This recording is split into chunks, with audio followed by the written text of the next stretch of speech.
Hey everyone, welcome back to the Sanity for Sound podcast, episode 3. I'm Terry Ben, music producer and composer, and we're here at Switzerville Sound Retreat with the one and only Chris Koster. Some of you may know from his solo work, and others may recognize him from the Glorious Sons as the former lead guitarist. Thanks for coming out. Thanks for having me. It's been a long time since you've been out here, as That's we right. said. Used to have a few sessions out here, didn't we? Oh yeah, we did lots of work out here back in the day. I don't know if we ever finished anything, but I'm trying to think. A lot of that was some failed stuff, but we were trying. I think one of them came out I think we did a song called Heartless that I think I don't know if that one ever came off. Maybe not. Yeah. I don't. It was I was pretty green at the time, so I was finding my legs, and you were grilling me pretty hard. So. Well, you're welcome.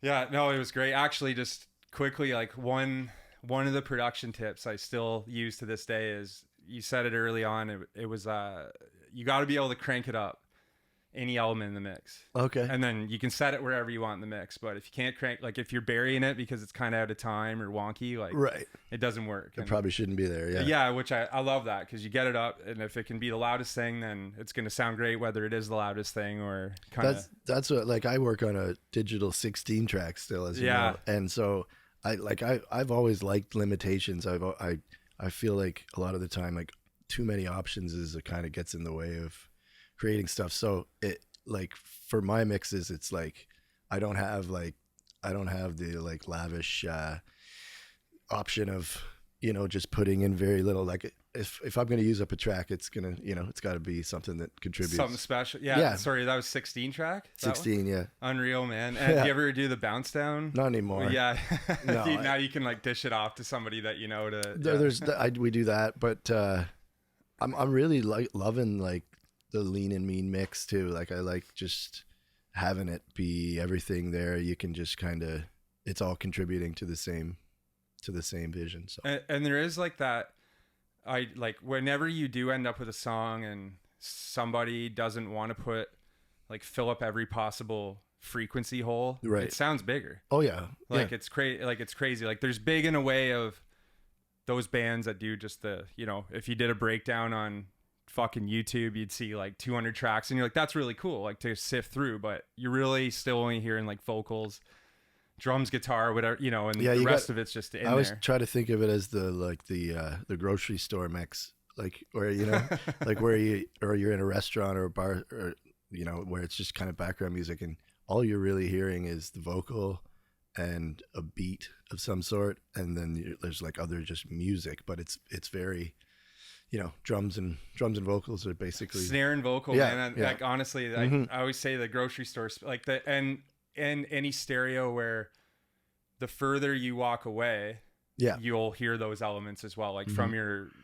rig or whatever it is that you're listening to. That's how I try to mix lead vocals too, is I'll turn it down to like barely audible, and I like to replace the vocal that way, because I just find that when you got everything cranked all the time, you lose perspective of what's filling up what in the mix. And I think that's a really good way of like putting it at like literally like half a decibel where you can barely hear it, and then you place the vocal there. So, and how's everything sitting? Because I don't know how many times I've come out of here, same thing, just fucking ear burnt, get in the truck, then do that super low mix, and you're like, oh yeah, that tells you like 10 different things. Totally. Yeah. So super. Yeah. And well, again, I got myself that, because even for me, like, I'll come up to do an idea sometimes, and it's like, oh fuck, this was unplugged for a session, and it's just not right there. Right. And it's like the beauty of those things, those hard disk recorders. Yep. I'm gonna have a patch cable and a mic, and it's just there. It's never turning off. Yep. And I don't know if you ever power yours down. Oh yeah. Oh yeah. I'm not powering that down. What do you mean you never turn it off? No, yeah, I'm just never gonna turn it off. It's just gonna be on. I don't even want to. Well, that one I bought without a power switch. Won't that burn it out? No. Really? Actually, little known fact, a lot of people don't know, like, it's harder on electronics to turn it on and off, because the initial energization, like, is what's hardest on components. Like, this stuff never turns off. Interesting. Ever, unless there's a lightning storm, which out here when you're in the rural area, like you have your house has a little bit more of a chance of getting hit by lightning. The city, I think it's different because there's all this a bigger network and stuff. I've been leaving mine off while I was recording lately. Oh yeah. Hopefully not or was that purposeful? No, or, I'm just joking. Cool, man. So I'll just talk a little bit about your trajectory as an artist, because I've known you through like the Chris Coster band, which actually before I even knew you, I would see posters downtown Kingston of like, your Secrets of the Lonely, the wolf mask and all that stuff. Fuck yeah. Which was awesome. And went to one of those shows, and you guys crushed it. And then you had a rebranding with Beginner's Guide to Endings, which, funny story about that, found your vinyl of that the other day. Oh, really? The little 7 single inch. Yeah, cool. Fucking sounded killer, dude. Really? Oh my God. Nice. I was like, wow, this sounds great. That was a bathhouse thing, right? You guys did most of that out there? Yeah. Yeah. And then, so that project was kind of sort of a big revamp for you, and just because you came out of the other thing, and you kind of go through these skin shedding things. I'm in another one right now. Exactly. Well, then you went on to Space Cadet. Oh yeah. Now, was that crossing over with Glorious Sons, or was that before? That was right around the time I met the singer Brett. I was making that record, and then by the time it came out, I was like actually in the band. Oh yeah, that makes sense. That's how So it would have been like 2014, 15. Because that album was super fucked up. Like it took a totally different. Can you talk a little bit about that one quickly? Like what was going through your head at that time, and the production was totally different than anything you'd done.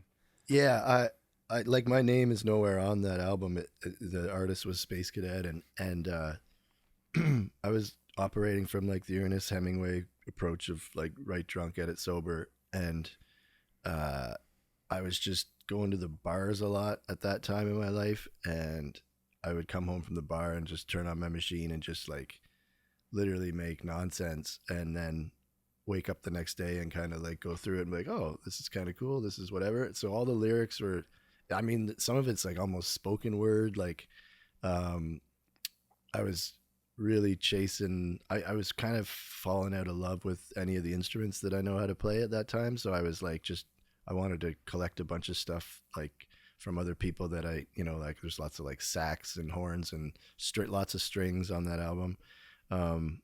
And super sparse, really strange mixes that I was kind of chasing like Kanye at that point, of like just trying to do these, just filling up the speakers in a different way. And you did on that, like, yeah, because there would be like a fucking like 808, yeah, and almost like a couple percussive things in the high end, and then this vocal, yeah, maybe a few other things, but it was super sparse, which made it sound huge. Actually, it's still like, I haven't listened to it in a long time, but I remember the last time hearing it being like, that's like a big sounding record for sure. I'll ask you if you remember something funny about that album. You told me it was a quote by somebody else when they heard it. No. If this hits your ears the way it did my brother's. Do you remember that?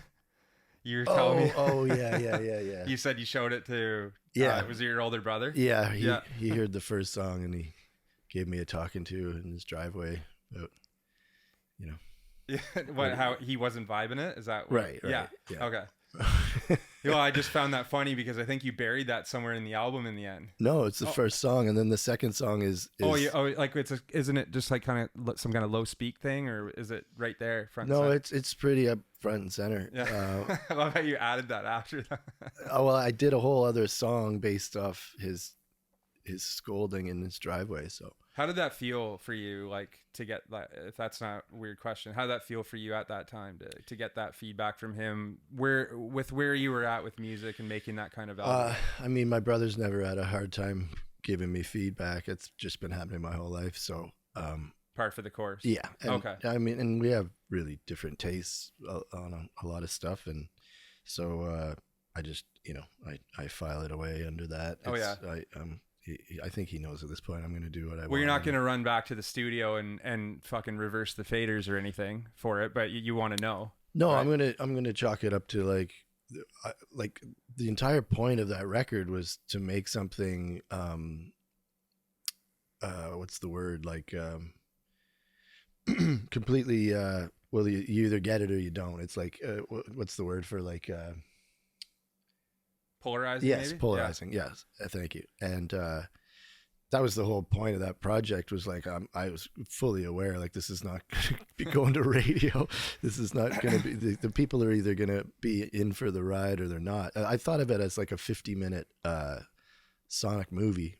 Yeah, and were you picking up lines from the bar and using it on? In the I was picking up lines from everywhere. Yeah, because I want to talk a little bit about like your lyrical process on a lot of things. Because I hear these lines, and they're the kind of lines that you're like, I wonder who that was about, or I bet some people are like, I wonder if that was about me. Oh, you think? Yeah, dude, it's that kind of stuff. I just find them very intriguing at times. Yeah, interesting. That's good. I remember the last song on that album is called Bar.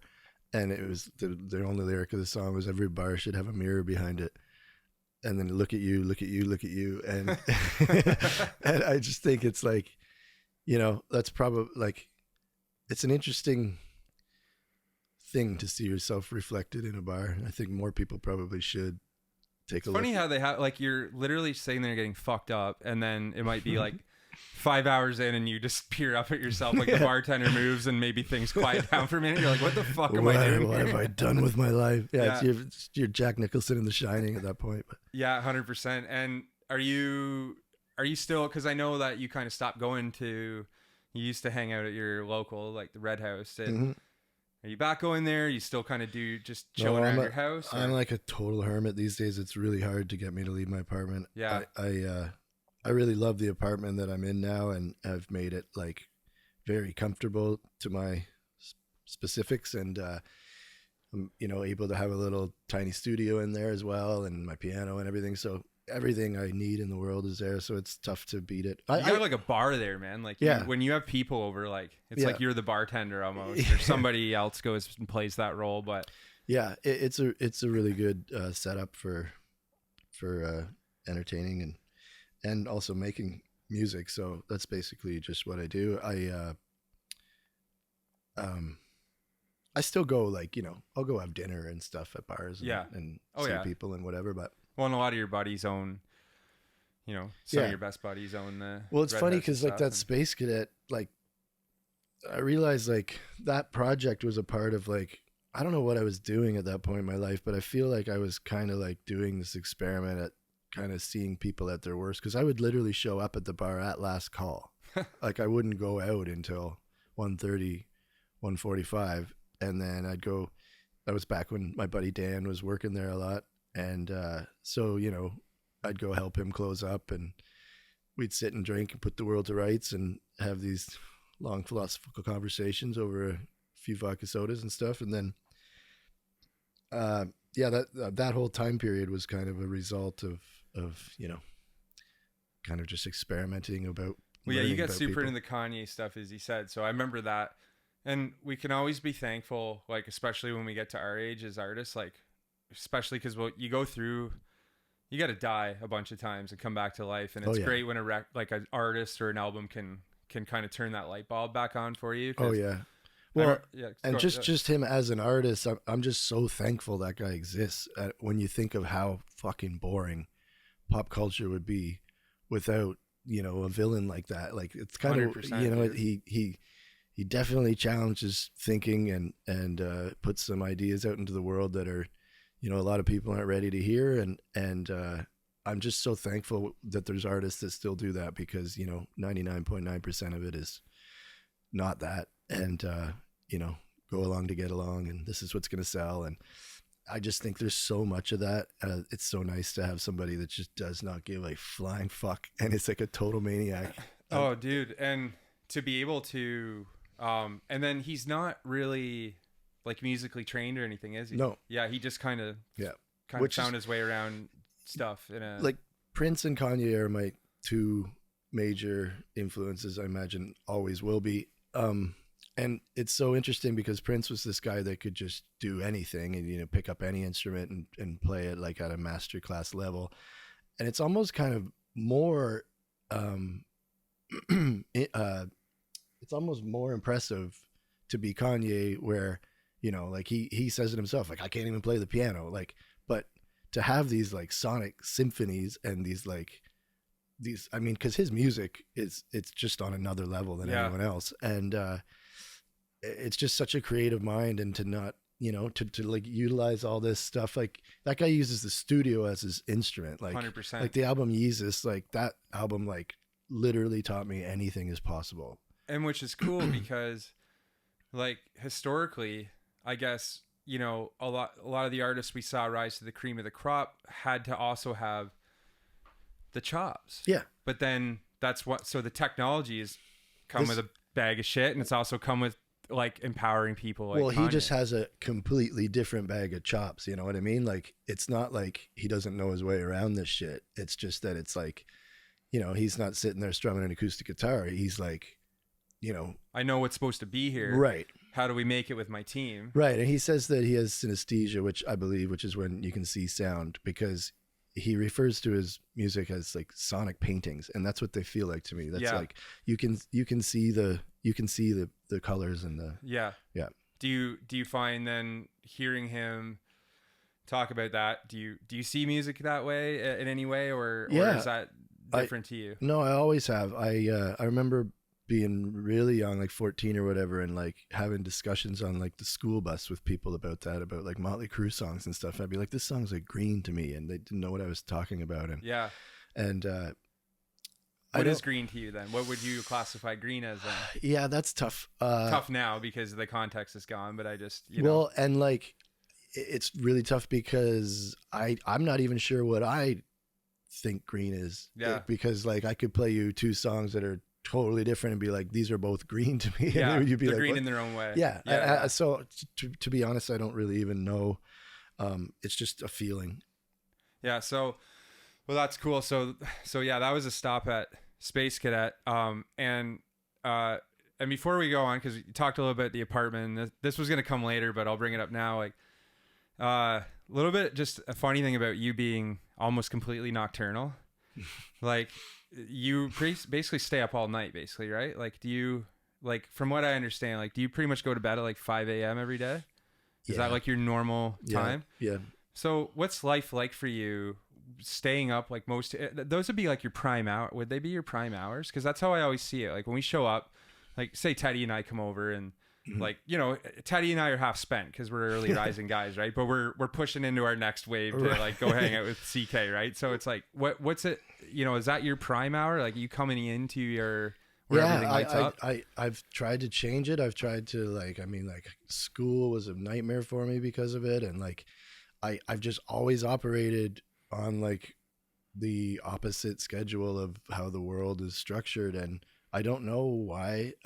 So this has been going on since like forever. Yeah. And even if I'm like, you know, I've done everything to like, I'm just going to sleep a couple hours and get up at this time so that when, you know, this time rolls around where you're supposed to go to bed, I'll be tired, and it doesn't work. I'm dragging my ass all day, and then 11 p.m. hits and I'm just like, zing. Yeah. And it's like I come online at that time, and my most creative time tends to be between 2 and 6 or 7 a.m. So I don't know what that's about. It's funny because some days, the odd day we've been chatting, like I'm up that early. Yeah. And we're messaging. I'm like, this guy's in bed. Like couldn't be on further planets. It's you know, it poses challenges for sure. It's hard to maintain social relationships a lot of the time because like literally everybody's on a alternate schedule. And so I used to like, you know, think like, I don't know, like the Night Watchman or something. It's like when everyone's asleep, I'm kind of sitting by the window, but there's an isolation to it for sure that sometimes can be not just a calmness too though, like because everything's shut, like because I'm somebody who I think that's what I like about it the most. Because I kind of feel collective, like I think everybody does, like you can tell when everybody's asleep. There's just something about it. Maybe you just instinctually know, like you may get a phone call or more text because you're operating in the daylight hours, but in those times, like if I get up, sometimes I'll get like, well, my brother and I are the same way. Like sometimes we just get up at like 3 a.m, like oh, really? Super weird. and we just fucking get up and cook because I'm like, I'm not going back to sleep. Like I'm up. Like we wake up. Like especially in the winter, like we developed this really weird schedule. Like him and I, it's our like melatonin. We'll almost fall asleep at like 7 and start getting up at like 3 in the morning. You guys are farmers or something. Yeah, fucking. Well, we live on a farm. Yeah. We both work construction for dad. So once you get that schedule beat into you, it's so hard to get out. You know, because I remember when we used to get the winters off. Like my schedule would end up kind of more like yours actually. Okay. I'd get up at like fucking 1 or 2 and I was having a glass of wine at like within the first few hours, like 4 p.m. Especially in the winter when it's like just so cold and dark and it's just like it's hard to get up and take on that day when it's like, fucking freezing. Nobody's interested in that, man. And we get so little fucking nice weather here. Like when you actually sit back and think, like we get maybe 4 months of like optimal weather and then 2 more months of it's okay. Well, especially now, it's like all bets are off. It's like it's like I don't even know what's happening. Yeah, my buddy Josh had a hilarious quote saying to me, "So I guess fire is a season now." I thought that was so funny because it's true. It's dude, like that was fucking weird last year. Like the smoke just out in the fields here, like for that few days, and that was the one time I went to Toronto and the air was cleaner. Oh wow! Like because I looked at that thing on the computer and like I had a buddy show to check out and then I'm like that smoke index thing, it was at 4 in Toronto and it was 9 here. Yeah, because I think we had that fire like that's right directly, and I was like, I'm like, fuck, we're definitely going to my buddy Sean's show now. Had dinner. It's like, fuck, I'd never come to Toronto for fresh air. Yeah, that's right. I can go to Toronto so I can breathe. Yeah, which is as you know, typically not the case. So that must have caused some challenges because from what I perceive, like with the Glorious Sons, like those guys would have been kind of earlier risers too, would they not have been? Yes.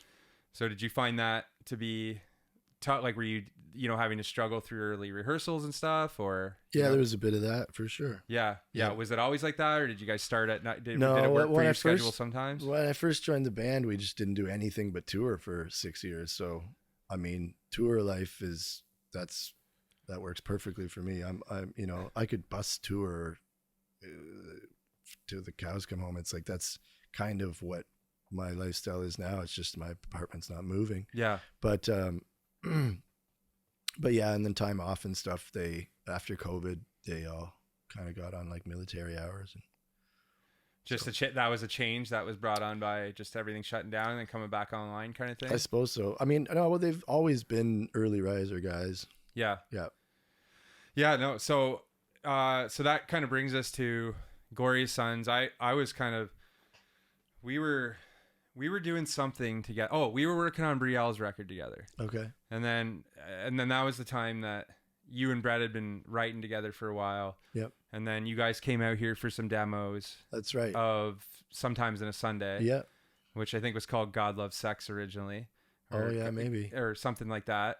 God Sings the Blues or something. God Sings the Blues. Yeah. And so that was a huge, like, I was like, and then I remember we were talking one day about you just tidying up some stuff on Brielle, and you said, yeah, I joined this band. And it was like, I was like, holy shit, man, that's huge. Like, I mean, and by the way, for everyone listening, like, that's not your first touch at, because correct me if I'm wrong, but there was a time with the CK stuff, you were right there in the door with some, like, a record label. Is that wrong in saying? No, that's not wrong. I mean, I was signed to a label for a while, around 2008 or whatever, but it was, I kind of kicked and clawed at the industry for a long time. So. But like there was a time where you were being told, oh yeah, this is gonna move. Oh yeah, big. Yeah. That's what I'm referring to. And then kind of someone changed their mind, I guess, right? Yeah, it's a really long story, but yes, they were gonna break the band out of the UK because that's what was happening a lot back then. That was like Leslie Feist had just done that, where it was like, this doesn't make sense in Canada, but if we take it over here, it's going to be the biggest thing. And there was all these plans in place to move us to Camden, England, and do. Yeah, you were all on board with that at the time? Of course, clearly. yeah. It's like, you were like, that was you were ready to go. I was like, it's fucking fine, about time. Well, yeah, you were primed, man. Like as a performer, dude, like I remember seeing you and you blew people away back then, it was, Thanks, yeah, no, dude, like, and straight up, it was, so, and, we actually know, well, you probably know a few people that happened to, like, Trevor's ex-wife, Samantha, like, yeah, that kind of happened to her. Like, she was making all this shit with like Jimmy Iovine and stuff, and then they just kicked her off the bus one day. Well, she still has like songs for like Kelly Clarkson and the catalog got moved or something over to so she wrote a bunch of but like that was she had like Avril Lavigne songs or something. It was some big publishing. Yeah. And it was crazy because it was another person that I knew who was like her and Trevor tell me, they used to get flown around and all these fancy dinners in New York and everything. And then all of a sudden somebody decided it's going on the shelf. Yeah. It was the same for me. It was, they had one shit meeting in the UK when they played these demos to this guy. And, he was just like, and then it was just like the balloon just burst and then you can't get arrested after that. So, and then, so then you basically made the album with another label, right? Was that? Yes. Yeah. Was it Orange something? The Orange record label. Yeah, okay. They were a subsidiary of Universal. I did my research then. Huh? Yeah. Back then it was Orange and Maple were the two, like, I guess, like big indies. Or Secrets of the Lonely, was that album? So no, Secrets of the Lonely ended up coming out independently. Oh, okay. It was the follow-up Sex, Love and Morality, which was 2008. Right. And that's great band. Killer. Something else I threw on. That album, if there's some good songs on there, but I was learning how to not overproduce. Let's put it that way. Yeah. Wow. And I would love to one day take that album and I don't know, put a take like 5-6 songs and just like strip them down and remix them into what they could have been, but that's probably not time and a place though. You almost hate doing that. It sucks to have like a learning curve be so public, and it's not like everybody knows that album. Nobody does, but it's like in a lot of ways it's still my most accessible stuff online, and like still a lot of this stuff that first comes up, and I don't have many regrets in life, but I'd take a do-over at that. Yeah, well, and we're always like, it's hard for us to, it's like hearing your own voice on a phone for a lot of people, voicemail or something. It's that syndrome, whether it's making a record or.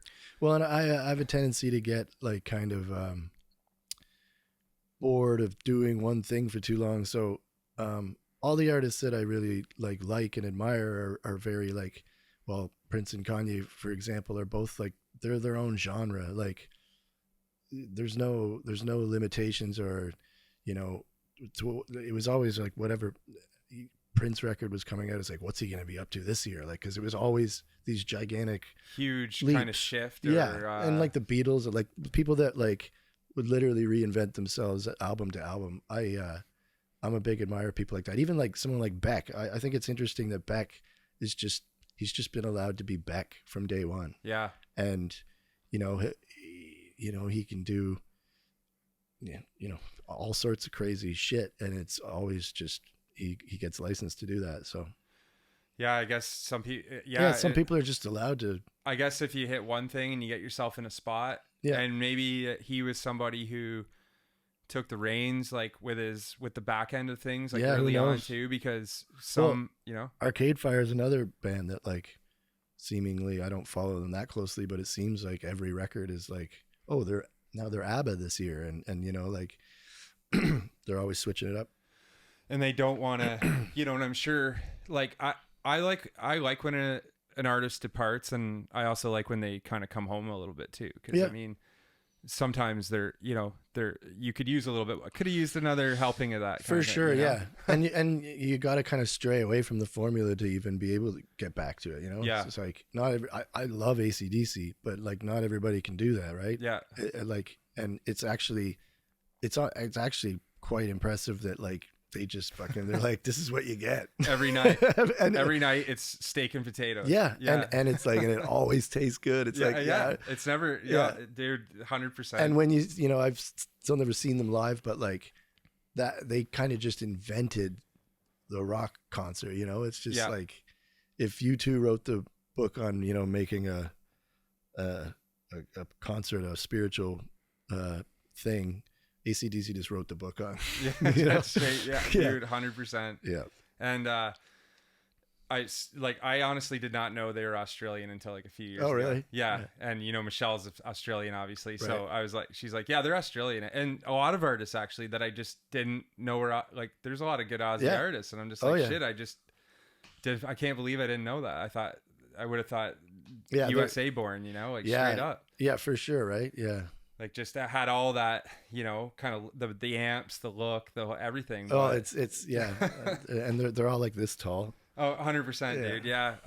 No, so let's talk. So last year you put out CK Stays Up All Night Smiling. Yeah. That was like kind of, you were still in the Suns, then you were making this music. To me, I was like, fuck, that's really cool.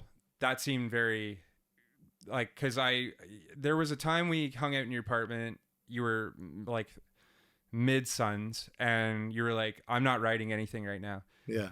It was before COVID. We were just chilling a bunch, like a little bit. Like I was coming over late. I just split up with my ex, so I was just in that world of just going and doing whatever I could. And so we were talking. You said, I'm not writing anything. And then I remember seeing you kind of start to write this stuff. I was like, that's sweet. Like, well, that voice is gonna start screaming at you eventually.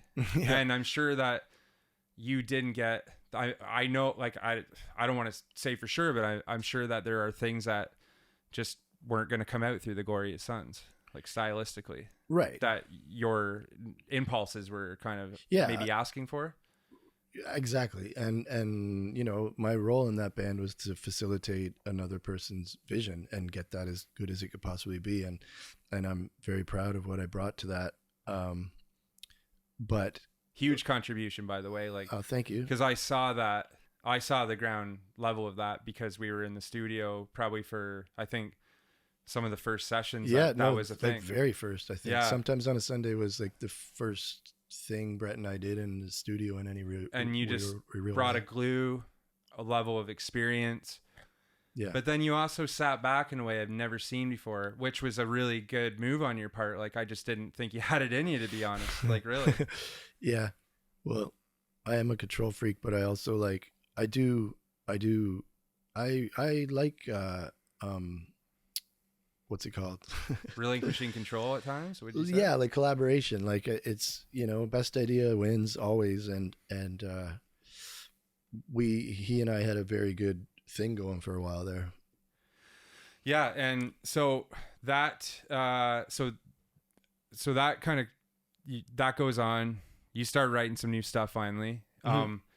Is that just the itch you needed to scratch? Yeah, it was like after spending so many years, you know, contributing and streamlining, getting someone where they want to go, and you're on the boat too, but like you're just getting it to the port. It was really fun to go back to just making all the decisions, and then I could literally feel like this part of my brain like light up that had been kind of dormant. Because, you know, again, when it's just your tastes and you make all the choices, it's like after you've done it another way for so long and so much like compromise and stuff like that, just that comes with working with other people and being in a band, that's what it is.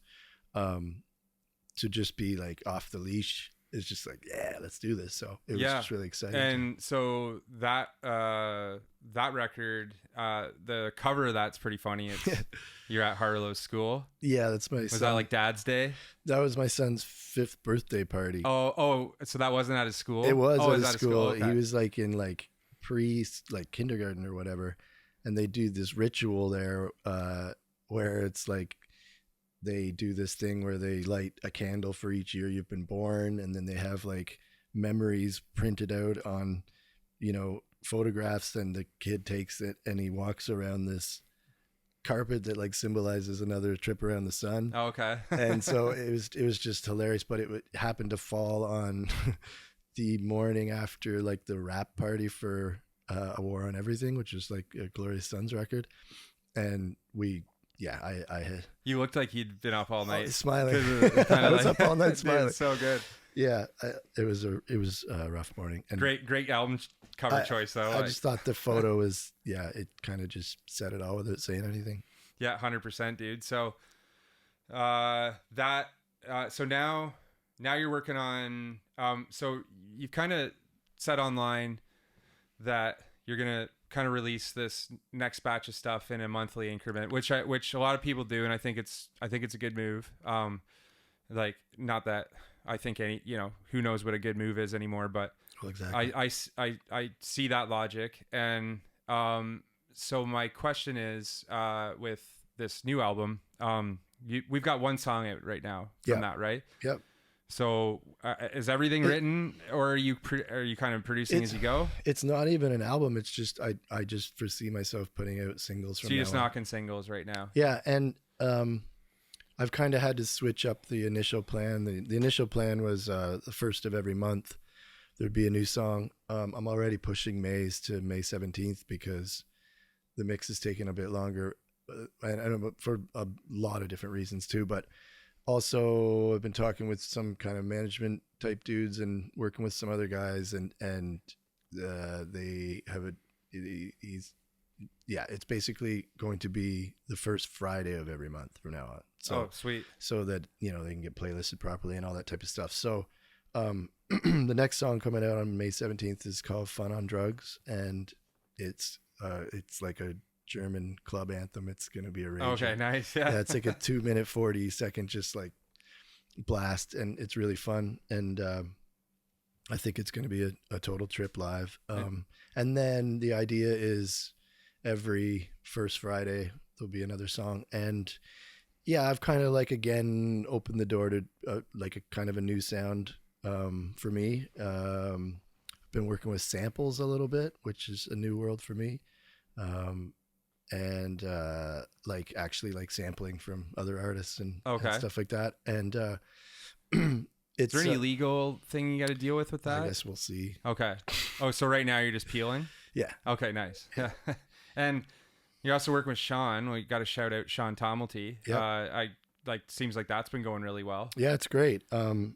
We met at just the right time, I think, and he's a really interesting, talented fella, and we, that's another collaboration because we think about things quite differently and have different skill sets that we're both bringing to the table. So it's been good. If you can find a way to lock those gears, it's usually a really nice thing going on. A little bit of a probably any relationship. Yeah, absolutely. Yep. But it's been good. It's and we're looking at taking on other artists, and I'm looking at getting into a lot more production work and things like that, which is what I feel like I've always kind of done. It's kind of what I am. Like, I've never really thought of myself as like a guitar player or a singer or a piano player or any of those things. It's like, if I hear a song or a sketch of a song, if you were to play me an acoustic guitar right now and sing me a song, I'd know exactly, to my taste, exactly what little house that song should live in, and I know how to build the little house. So I think that's what I've always kind of done best. Dude, yeah, that's the funny thing is, as much as you can go on stage and crush it, you've obviously always been like a great producer as well, with probably the one thing being like the technical part that you sort of left in the dust. Like, which, dude, like, I totally get it now. Because you go down a whole other road, and then you got to work your way back. Right. So you almost got to forget about the idea that you do in the beginning. I remember forget about the ideas for a while. When we very first met, I remember I was like kind of coming out of that a little bit, and you were like in the trenches of it. And I remember having lots of conversations about that, just being like, a lot of the time, I think when you learn everything, and don't get me wrong, I wish I had fucking learned more about gear and whatever. But again, it's like, I like limitations, and I like kind of a shit in, shit out approach of like, you play the thing, you capture the thing with a decent mic, and there it is. And then there's your building blocks, and then each decision is based off. It's huge. Mm-hmm. Like it's it's to the point now where like I buy so many different versions of the same thing so that I don't have to set it up a different way. Right. Like I have like there's 2 full recording systems in here because I don't want to, like, if a band comes in, it goes on down on one system. If I work on, say, something I'm doing, it's on another one. Okay. If I'm going to sketch an idea, it's on that. Okay. Like all these things need to be readily available because I can't tell you how many times I let technology get in the way. Yeah. And back then when the shit was coming out, like we didn't really know, like we were just, you know, everybody was getting flooded with like the home recording market was like, oh yeah, you can have all this shit now. And for the people who stuck around, like Sean, myself, the people who really, like Zane would be another one, like people who really stuck around, and you kind of learn to like, oh, who gives a fuck? Like when has someone ever changed a mic and the song really gotten that much better? I mean, that's the way I've always thought about things. I've never in my life heard a song and been like, wow, that song could have been great if he played a Strat instead of a Tele. Like, it's just, I get it. Like, it's not like I don't give a shit about tones or anything like that. It's just that like sometimes people can lose sight of what it is they're doing. And, you know, like you think of like the birth of Pro Tools and all that type of stuff. I think of that as like almost like in a movie sense, like the birth of CGI. Like everything has to go all the way too far because you can do anything now. And then people do anything for like a 5-year period. And everything sucks. And it's junk. Yeah. Well, it doesn't age well. Like you get the first 3 Star Wars and stuff like that, you know, where like the ones from 1976 just look, or they're going back to those, making those things that way. That's what I'm saying is that everything has to go all the way to get back to like, but why do the Beatles albums still sound better than, you know, 100%. And yeah, like. And especially now, like there's people like, you know, like Mark Ronson and people like that have just become like master manipulators of like, oh, you want to sound like, you know, Motown, like boom. And it's like, there's people, it's pretty impressive that there's like these people that can like, just kind of like, get so good at like mimicking something that it's like it sounds like it could have come out in 1968 or 100%. Whatever. And you know, we know that there's like a lot more. They're not making it like they did in 1968, but it's like they can like kind of mimic it.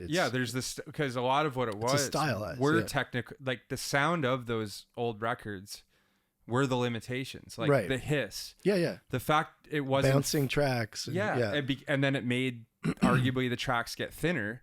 If you're fucking moving 8 tracks down to another pair like 5 times, like Queen did, so they can keep getting the amount of tracks they needed for all those harmonies and stuff. Like, and did that. Well, I mean, every time I hear Bohemian Rhapsody, it just knocks me on my ass that's fucking 30 years before Pro Tools was even a thing. Like they did that on tape. Like that is just wild, dude. And yeah, you're so right. So it's kind of nice now to be at a point where I think, if you've been producing long enough, and again, I want to come back to the thing I said earlier. I didn't necessarily think that was a handicap, you not doing that stuff. Like it would have empowered you with a few extra things, you on the computer, like being able to maybe like go, I hear this, I'm trying to work through somebody else and it's frustrating. Yes. That would have been the one thing, not the fucking preamps of the mics and shit. It's more about the computer is a sketch. It is a canvas, you know, and that's what it should be treated as. When it's treated as, let's say when I remember I'm not going to mention the band, but you booked a band that I worked with based on the recording, and they showed up and they stunk the place out. And you came back to me and you said, "Hey fucker, you made that band sound so good that I booked them." And then they, you know, a bunch of people left because how he actually plays. And I got thinking, that's the job now. And it's like, now what's cool is, so if a band wants to come through like that, like I'm not fixing it anymore. They come in, they cut live off the floor, and they get what they get, and it's more enjoyable. Well, and like you're like, this is what your band sounds like. And it's kind of great because it gives them like, exactly. It gives them Now there are a couple bands you got to make an exception for because their sound is literally the technology. Like Linkin Park would be one of those bands. They built their empire on the back of Pro Tools, like, and some like Blink-182. Yep. without autotune, there would be no Blink 182, like, you know, like it just pinned. Blink 180 tune. Yeah, I like that actually. So, you know, it's a double-edged sword. It's cool to be at a time now where I think everybody's sort of sitting in the middle. It's like, hey, we have that at our disposal, but let's try and nail a take. Maybe let's try and make a decision Right. during the actual fucking session rather than, hey, let's fuck with it. And sometimes it needs to be fucked with after. Like sometimes you think you get a vibe in the session and then, you know, fresh ears like wasn't quite there. So now with the new stuff, are you tracking it all at your house and then just bringing tracks down to Sean's and then you'll just kind of sit there? You guys will sit there and exactly. Yep. Yeah. Do you do anything down there on a recording level? Yeah. Do you guys add some stuff? Or? Yeah. We cut some vocals there and stuff just because he's got really nice mics and, you know, he's got a lot of sonic possibilities that I can't get in my apartment. And he's got a lot of nice synths and stuff too. Oh, yeah. He's got a really nice set. He's amassed a nice collection of stuff. Yeah. Yep. And so, yeah, we enhance there. That's always what I've used like real studios for is like I bring in this is as far as I can get it in my little cubby hole and then you pop it in there and you know, just move around what needs to be moved around or fix what needs to be fixed and or retrack if it's, you know, like the vibe's not there or, you know, the vocal's a little flat or whatever the hell it is. It's yeah, that's always kind of been how I've used computers is just to kind of enhance a mix. But I love the idea of like core energy. Like for you, it's working at the apartment. And that's the core energy. So what I'm trying to do now is like, even though a bunch of shit's gonna get fixed up, made prettier. Like, what's the core energy of the session? Like, let's not approach it like it's just gonna go in there. Let's approach it like what belongs to this here and now. I think of it like the campfire. Like where's the song with an acoustic guitar sitting around the campfire? And if you don't have that, you probably don't have anything to work on, really. Yeah, and if you have that, and then you're just in the session day, like, what belongs to the session? Yeah. What's the energy? And for me, like, as a producer, like, when a band shows up, I'm like, what's going to get people stoked? Like, you know, is it having their favorite band, like, documentary just playing on YouTube in the background when they're bringing their amps in? Right. And maybe a couple things I've set up, like even if it doesn't make it in the mix, like just the fact that they got stoked because I'm like, yeah, I mic this with this, and your favorite guitar player used it, and who cares? It's in the end of the day, creating a vibe, and one thing that people don't talk about that much about production is how much psychology is involved. You know, like you have to kind of be a psychologist in a lot of ways to deal with egos, and I don't even mean like in any bad way. I just mean everybody has an ego. It's part of being a human being, and you know, finding the right line and the right wave to ride is like, you know, I've always found when I'm producing other artists that a musician or a person is at their best when they feel 10 feet tall. You're going to get the best takes out of them when they're confident. And you know, especially singers, like, cause you know, those guys, but, it's like, you know, it's such a huge part of capturing magic is creating an environment where, the door is open to it, you know? And one technical thing that does that I worked very hard on, you're fucking right, man, is the headphone mix. Yeah. It's something I worked on religiously. It's why I bought this super expensive Pro Tools system, because it didn't have any of the latency that, like, it was the same one that basically, you know, you go to your big studio, and when I researched it, it was like, yeah, it's so you could run like delays and reverbs without having your computer like shit out on you. Yep. So, you know, I would, before the band would get there, like, if it was kind of the live off the floor thing, or if it was just the vocal, I'd be like, holy fuck. Okay. Like when they get on that, when they put those cans on and they hear that, and like, you can see a smile. Well, exactly. And like, think of the confidence that gives these musicians when they're just like, that's how, because they don't often hear themselves like that. Yeah. It's always this dry kind of like, yeah. So that's a very important thing. And again, you get better performances when people are just fucking stoked, you know? Well, yeah, I'm glad you brought that up, because I wanted to point out that, yeah, you're also going to be doing some producing, and good to shout that out here so that anybody, checking it out, that's interested in working with you, they know that that's an open door. Sure. And they, you know, even if it's for a song, I think a stop at into your town is something that a lot of people could benefit from, you know. So from a production level, even if it's just, you know, sometimes just one session and like, or one song, and you go through that process. It might not even be the process for you, but you'll take away shit 100%, you know. And you got a lot of experience, man. You were working with that Bob Ezrin. Yeah. Like that was did you take a lot down from him? Oh yeah. I mean, he was my Yoda for like a huge download, man. Like back then. Yeah. Right? How old were you at that time? 65. No, just joking. Maybe very early 30s, maybe. Oh, okay. Very late 20s. I don't know. But Bob Ezrin, for anybody not familiar, he made The Wall. You know, he did Pink Floyd, The Wall. He did. That's unbelievable, man. Like massive records, like Alice Cooper records, like Kiss Destroyer, he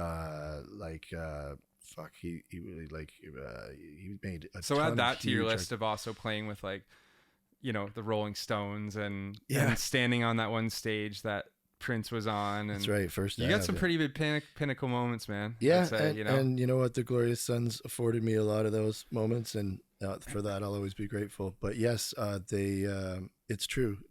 I've had some. I mean, you know, if 12-year-old me knew I'd be shaking Tommy Lee's hand, you know, that's insane, dude. Yeah, it is wild. And there are these things that happen and you don't really think about, and then you know, I always tell a story of, like, I remember after we opened for the Stones the first time was because we did 3 times with them over the years, and the first time was in Marseille, France, and we did this opening slot, and then it's like, wow, it's the Stones, and it registers, but you're also kind of just like, wow, what the fuck, and then you're on to the next thing the next day, you know.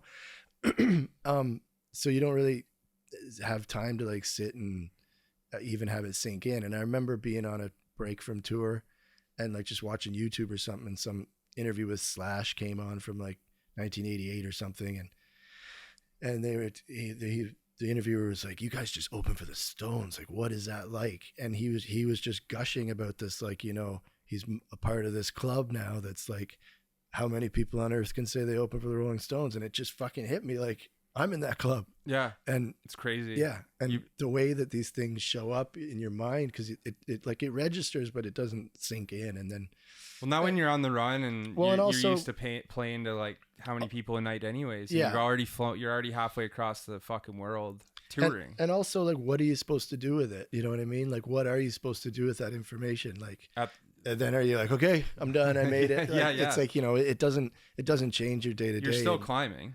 Sure. You're still looking. Yeah, absolutely. It's you wanted to be, you know, it was that at that time to me, it was like, you guys wanted to be the next fucking Stones. Yeah. You know, like you were clawing for absolutely. that. Right? Yeah. And like Junos and stuff like that. Like, people remind me that like I've won Junos. I'm like, that's right. Yeah. It's, you know, if I was a better salesman, I'd probably lead with that. Yeah. Oh, well, and there's something I want to read from, something we can touch on. So you've been doing your little notepad posts. These are public. Oh yeah. And this one is, I'm not going to be able to do what they've said needs to be done to get the music to you. It was the same in the Glorious Sons. The handlers were always honest about branding and selling to the people directly. Be better at it. Show them more of what you are, who you are, connect with your people. And the truth is, no one can do it. Can't be done. There's not enough hours in the day to do that dance. Definitely not this anyone. I completely agree with that. This fucking sort of world of TikTok skits. Yeah. On top of just doing the actual fucking thing you're supposed to do. Now you're supposed to do what, 3 or 4 TikTok skits a day? I've been told 4 or 5. Yeah, really? Yeah. Have you actually been told 4 or 5? Yeah, recently. Unbelievable. And like, you know what? It's funny. Those I've things never been take on time. TikTok, and I'm not on it either. And I don't plan on it, but you know, it's because I'm scared of the Chinese government. No, I'm just joking. This is the rub, man. Like, this is the part that's like makes me. It's very deflating. I wish I could be more positive about it, but you know, I love writing and recording music. It's like the biggest drug on earth for me. It's how I get off the planet. It's like literally my only chance at transcendence, and I've gotten there many times by just being in the headphone world. I love playing shows. I love meeting people that my music connects with. I love, the relationships that this lifestyle has afforded me. But the music, like, I have a 35-year track record of proving I do not know how to sell my music. And, I've always hoped to. That's not your job. Well, really, like I know, let's face it, that's not supposed to, like, it's not supposed to be your job. Yeah, like, yes. And that's not coming from an entitled place. That's it's just a totally different brain chemistry than most artists possess, and some of them can do it and do both, and that's really, impressive. But like, man, you don't come from that. Like, even I don't come from that world. I'm trying to get further away from my phone. I'm not trying to get more into the matrix. It's like, it's already ruined, life on Earth. Well, and because I've got a buddy, he's like, man, like, you need to be doing these like Twitch streams, like with like, you whatever you're doing in the studio, you just like stream. I'm like, I'm not fucking live streaming, man. Like, I don't. Yeah. It's just like, to me, the minute I got to think about like setting up a camera and all that. And like, don't get me wrong. Like, I'm going to do some learning stuff, cause I want to pass on some of the shit that I've learned. Like, but that's a whole other time where I'm not working. I'm not composing. Right. I'm not doing anything. I'm just going to do that. Cause you're sharing what you've learned from working and composing, not fucking around with a fucking phone. And even some of these bigger producers that I look up to are succumbing to this shit. And you can tell it's their assistants doing the TikToks, actually. But like, I did an interview yesterday where this is pretty much all we talked about, and I feel bad because I think I made the poor lady think she had to talk me off a ledge or something. But but like, I realize that, like, times are very, very different than they were 40, 50 years ago or whatever. But like, I also think that there's a huge component of mystery missing from art. It's like, I'm a huge Prince fan. Like, that guy, nobody at the height of his like Michael Jackson level superstardom, nobody knew what his speaking voice sounded like. Well, that's funny. Because he literally didn't do interviews. It was like, everything you need to know about me is in the music. And I love that. And that's the way I write. I'll tell you what I want you to know. And I'm an open book. The rest is my private life.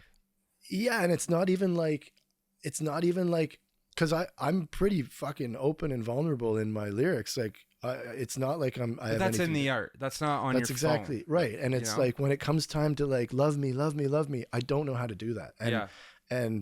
Or look at me and here's my dinner tonight. Right. Because the guy I had on for the first episode, we talked about that too. He's like, when we used to go see bands, they were so mysterious. They just show up on stage. You're like, these fucking, and now it's like, I know like everything this person does from 9 a.m. to 5 a.m. on their stories. Accessibility to people. And I think you're right. It's ruined some of that mystery. Well, and magic. I also think that everything has a way of snapping back. Like the overcorrection of things, like we were talking with like technology and Pro Tools and CGI and all these things that are used that way. This is just, I mean, all bets are off now, right? Like, everything is just like condensed into this thing. But the music industry, the way that it operates right now is like, it's worse than ever. And like, I had a guy say to me the other day, like, fuck, man, Napster was better than the way things are now. Like, it's you got people that have never learned a G chord in their lives becoming multi-billionaires off of artists' work and by running a website and a streaming service. And you're like, and then you see what the artists are getting doled out, and it's just like, it's sinful. There's no other way to put it. Yeah. Now, I want to ask a hard question. You don't have to answer it. You can just say, I'm not comfortable answering that. Okay. It's just to do with the Gory Sons. Basically, it's. Do you think that because you started doing your own music, did that create any type of atmosphere that led to your departure from the band? Like, in a sense of, do you think that, because I know there's certain times, and I've seen this happen in a lot of other situations, where when someone starts doing something else, like, people want your all sometimes. Do you think that had a bearing on anything or no? At the time, I definitely didn't. I still don't think so. Okay. Brett helped me out quite a bit with that record. Okay, yeah, because I remember you guys even did little chats about it and stuff. Yeah.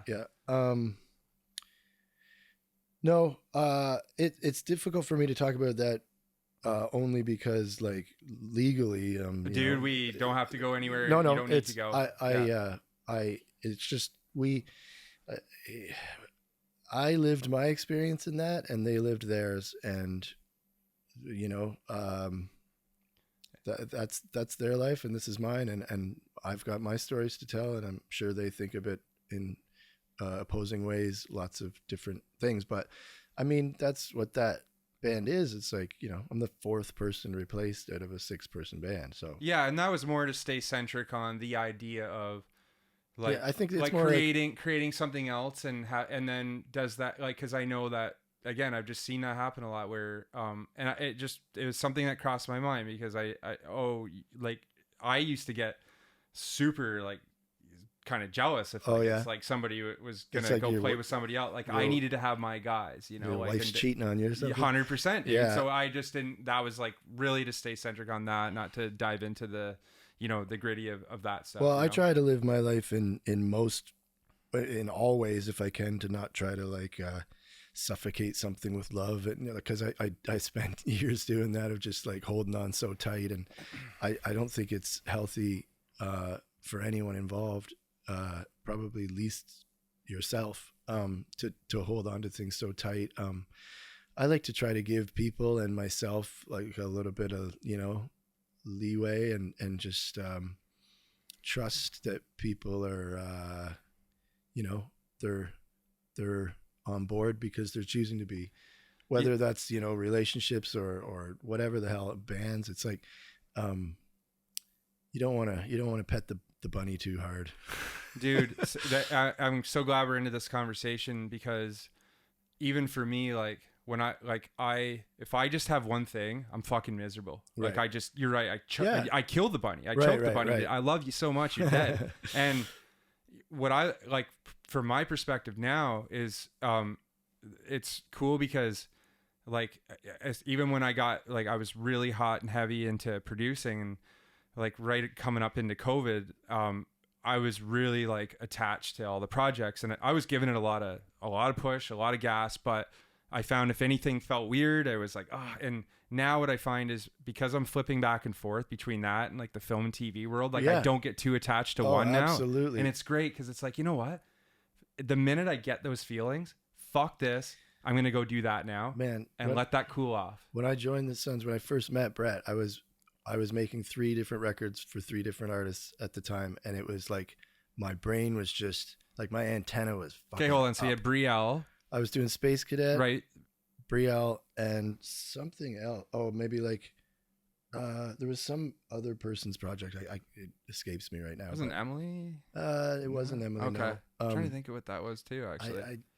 It might even been like a beginner's guide to endings record that never ended up coming out, but I thought it was somebody else's project. Anyways, I can't remember. But my creative mind was so alive, because I was literally going from studio to studio. I'd leave the bathhouse and go to Zane's, and I'd leave there and go back home and work on stuff. And it's just like, when your antenna is that up and tuned in, the universe is just, it's giving you all these colors to work with. And I think most artistic minds are probably the most comfortable when they're the most, overwhelmed in a lot of ways. I'm miserable when I'm slow. Right. I don't like that. Like, yeah, it's an awful feeling. It takes me probably like 4 to 6 weeks to gear down. And right. By the time you gear down, and I'm like, this is actually kind of nice now. I've found some projects for my, I've made some things. Yeah. And then the minute you do that and you're content with it, the phone starts ringing. Yeah. And you're like, I'll be working for the next 3 months now. And then you're like, well, I guess this is what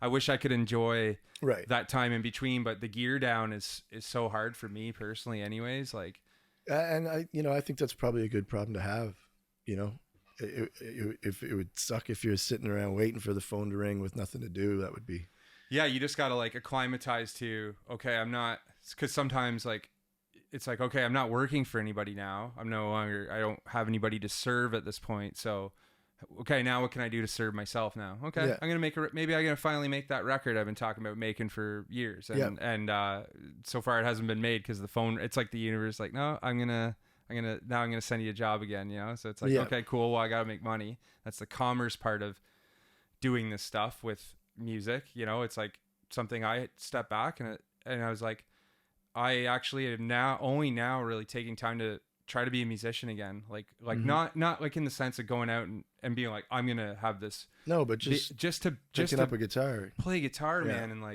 And it makes my day so much more enjoyable because I'll come out and I'll jam for a while and I'll like have fun with this shit. I'm like, now it's like, that's that, you know, that dream moment you talk about for you. It's like these pinnacle things of where you played.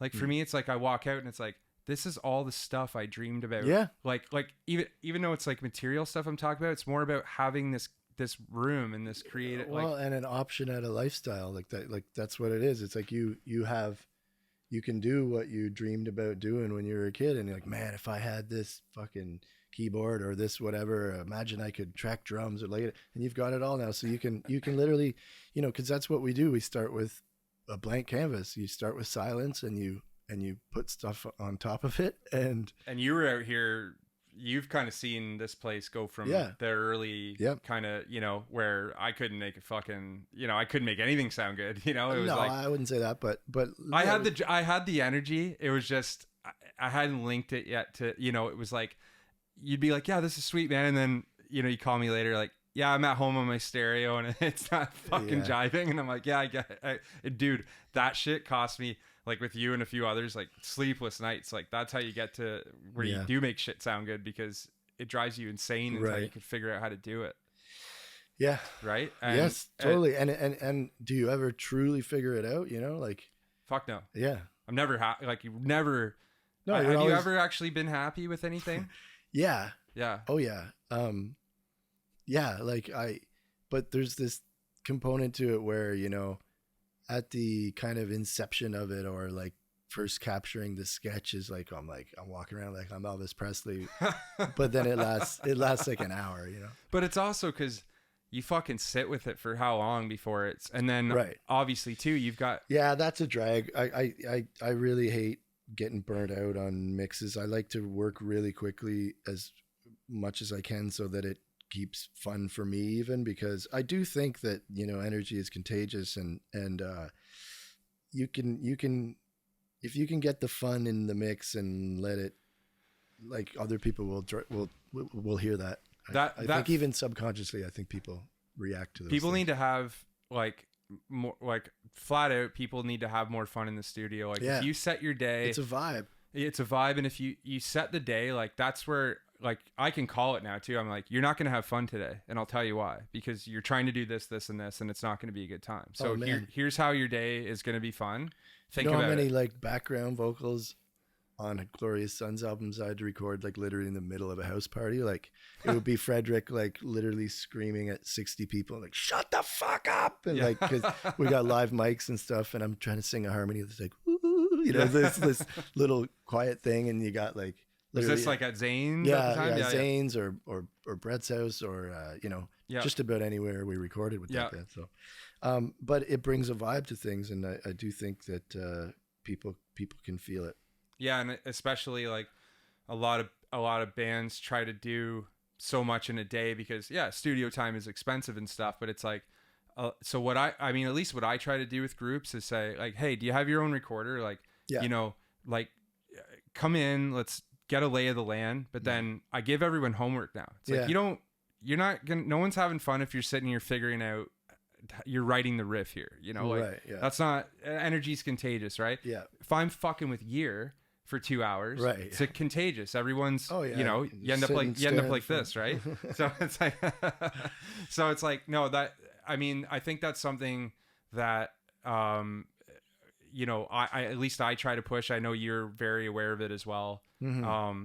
And just with the whole like fun factor too, it's like I really try to have a bag of candy like waiting for anybody that comes to work here. Well, now, even like you said, like having the headphone mix dialed in so that when they put them on and they strum the guitar, it's like, holy shit, like that. It's just such a great starting place. Hey, I rented this mic, and I know you mentioned it. You know, it cost me $25 extra from Long McQuaid. Right. It got them 3 times as stoked. Right. You know, they're using their favorite mic that they're, you know, so it's like, anyways, so no, that's great. And so I think we're running into, we're running towards the end. I'm trying to see if we've missed anything big. So okay, so while you kind of already answered one of my questions, you kind of said, because I was going to ask you about how your lifestyle's changed, like from not touring. Is that like, has that been a difficult transition, minus not being in the band, just the act of touring and driving around and then being at home all the time? Is that been a gigantic and continues to be a gigantic adjustment and challenge, because you know the road teaches you like a chaos that there's always something flickering right in front of you to deal with. And then, like, what kind of thing? Like, just wait, you got to set up at this time, or do a sound? Is that what you mean? Like, there's that. That's like more of a routine, though. Especially in that band, it was just a very chaotic environment to be in all the time, and you're not in charge of your own personal space. You don't have any say over that. You're living with, you know, when I joined that band, we were touring on an RV with like 13 people. That's insane. Yeah, it's insane. And then, for 4 months at a time. And I think you described like pretty much every night, like there's like a swarm around the truck, right? Basically, like every night. Yeah. Did you find that? Like, did you handle that okay? No. Yeah, I wouldn't. I would do horrible with that. I'd go hide in the gas tank. Yeah, I don't know how many. Yeah. So, it creates a polarizing place, because then when it's downtime and when it's just quiet time, it's like, I'm fucking bored, you know? Yeah. And so I'm definitely grappling with that currently. Trying to just find more ways to be present and in a moment, and you know, other things you like. What do you like better though about not being? Are there things you like better about being home all the time? Yeah, I mean, I get to see my son a lot more. I get to, you know, see my friends a lot more, stuff like that. But yeah, no, I definitely, I like, as I said earlier, like bus touring, like I could do that like forever. Like that was my very comfortable place. Yeah. And I miss, you know, I miss meeting new people every night, and I miss, you know, I'm not the most social fella in the world, but it does teach you it teaches you an understanding of just people in general, and then you learn more about yourself, and you become more patient. You changed a lot, like over the course of that band, like even socially, you got a lot more chill too, in a way. Like, I would say so. I would say a lot, actually. Just because you realize that, like, you know, you're not the center of the universe, and you're not. Well, I mean, you are. Or, yeah, it just teaches you, like, there's, it's a big world out there, and not everybody, like most people, don't get a chance to go see it. That's true. Like traveling, it's huge, man. Does so much for you, and man. You realize, as awesome as your own world is, like it's small. It's not even a piece of dust. No, and you learn that people are people, and like even though the media does everything to separate us, when you sit one-on-one with people that are supposed to be polar opposites of you, I think at its core, humans are all dealing with the same things. And I find, like, you know, I mean, even just with like the way, here's another thing, like this social media garbage has just fucked everybody with this political stuff, and like, right. So, but then it's funny because when you sit down with people and who might have like completely opposing views or whatever, right. Or you see two people, you know, they have opposing views, but they sit together. When the humans are in the room together, they forget that. That's shit. what they don't want us. And that's doing. why this shit is poison. Like, well, take cancel culture. It's like they successfully convinced us for like the last however many years that like that there's this huge component of people that are outraged, and it's like there always has been, but like I think that it is vastly overstated by the media. the numbers. It's like, I think that like 0.1% of the population have manipulated this narrative to be like, you can't say anything or we'll take your job away. And I agree with that. And I think like one post from one person can circulate and make it feel like a million people feel like that, but they don't. Right. Like, so exactly. There's always, man, like, you know, they were burning Beatles records and they were, you know, and they were taking books out of schools, and there's always going to be people in this earth that when they fucking come online, they're outraged. And who gives a fuck? Who told them they're going to go through their entire lives without being offended? 100%. It is a huge part of life. Yeah. You're going to hear things that offend you and that challenge your beliefs and all these sort of things, but it doesn't mean you get to fucking change it. Well, that doesn't mean you get to take all the words away. It's just like, social media. It's funny because I never understood what the fuck like was going on when someone would go on and say, unfriend me if you vote for Trump or something, which we're not even in the United States. I'm not saying I like Trump. I'm just saying I'm like, it was like 2016 and you're on Twitter just trying to like follow your favorite whatever. And it's like, and to that I would be like, if our relationship is one where you're using the word unfriend, we're already not friends. Yeah. It's like people forget that the internet's not a real place. It's like, Twitter's not a place you can go. It's like, it's just a fucking website. And you know, people, there's trolls and there's people saying stuff just to get reactions. And it also knows how to tap the worst of people because you're not right there because it's things you wouldn't likely say to somebody. Right. So coming back to the positive spin, you're right. You sit a bunch of people down in the room together. They're probably going to get along. Totally. They're probably going to shake hands. They're probably going to say, fuck, what were we even fighting about online anyways? Yeah. And that's what they don't want people doing. That's why they want to divide and conquer and put us in our little matrix cell and on our phones so that, you know, we can continue to be outraged, good little consumers. And I got caught in that once and it'll never happen again. I mean, we all do, man. Yeah. Yeah. And I learned so much about in that time. Like I realized, holy shit, I got ensnared by this. I didn't even know what was happening till it happened. And cool. And I'm not going to say what it was or whatever, but you know, people who know me will know and whatever. And it's like, but I think a lot of people are starting to, the pendulum, as we were talking about, you know, it's swinging back in a lot of respects. I think people are exposed, like they're seeing like, oh, behind the curtain a bit more of like, wait a minute, this is probably, you know, there's a guy pulling latches behind there. Wizard of Oz, right? Totally. 100%. Well, I think we could probably, is there anything else you want to talk about? You want to get out there? Like, if anyone's listening, is there anything, you know, you thought on your drive out, like, you know, I wanted to, have you felt the conversation was well encompassed here? I'm good to wrap it there. I guess just, you know, if you've ever liked any sounds I've made, then, you know, come visit from time to time. Yeah, 100%. Check out, keep an eye on, so it's Chris Coster still on Spotify, but you kind of brand it Coster. Yeah. Did you try to go right to Coster like on Spotify? Was that your plan? Yeah, and it's like too late or something. Okay. But it's I just think of the band as Coster. And that's, which is kind of another iteration, and because you got, you know, what was it? It was Chris Coster back with the original records, right? Yeah, there's Chris Coster, and then it was Chris Coster and the Lonely. And the Lonely, right? Yeah. Was that the wolf mask thing? Do you still have the mask, by the way? You know what? I don't. And I only know that because my baby mama asked if I still had it the other day because my son needed it for a play or something. Okay, so that would have been awesome, man. Yeah, I tore my house apart looking for it. Because you come out on stage with that thing, right? Oh man, it was a whole thing. Yeah. Dude, I saw that. I can't remember where I saw you at. Probably the Ale House. Ale House. Yeah. And I was just fucking banger show. You had a female keyboardist? Yeah. Yeah. Sherry Rose. Yeah. Okay. Yeah. And was Keith playing with you? Probably. He was in a later incarnation of that band. He was probably playing bass for me. Yeah.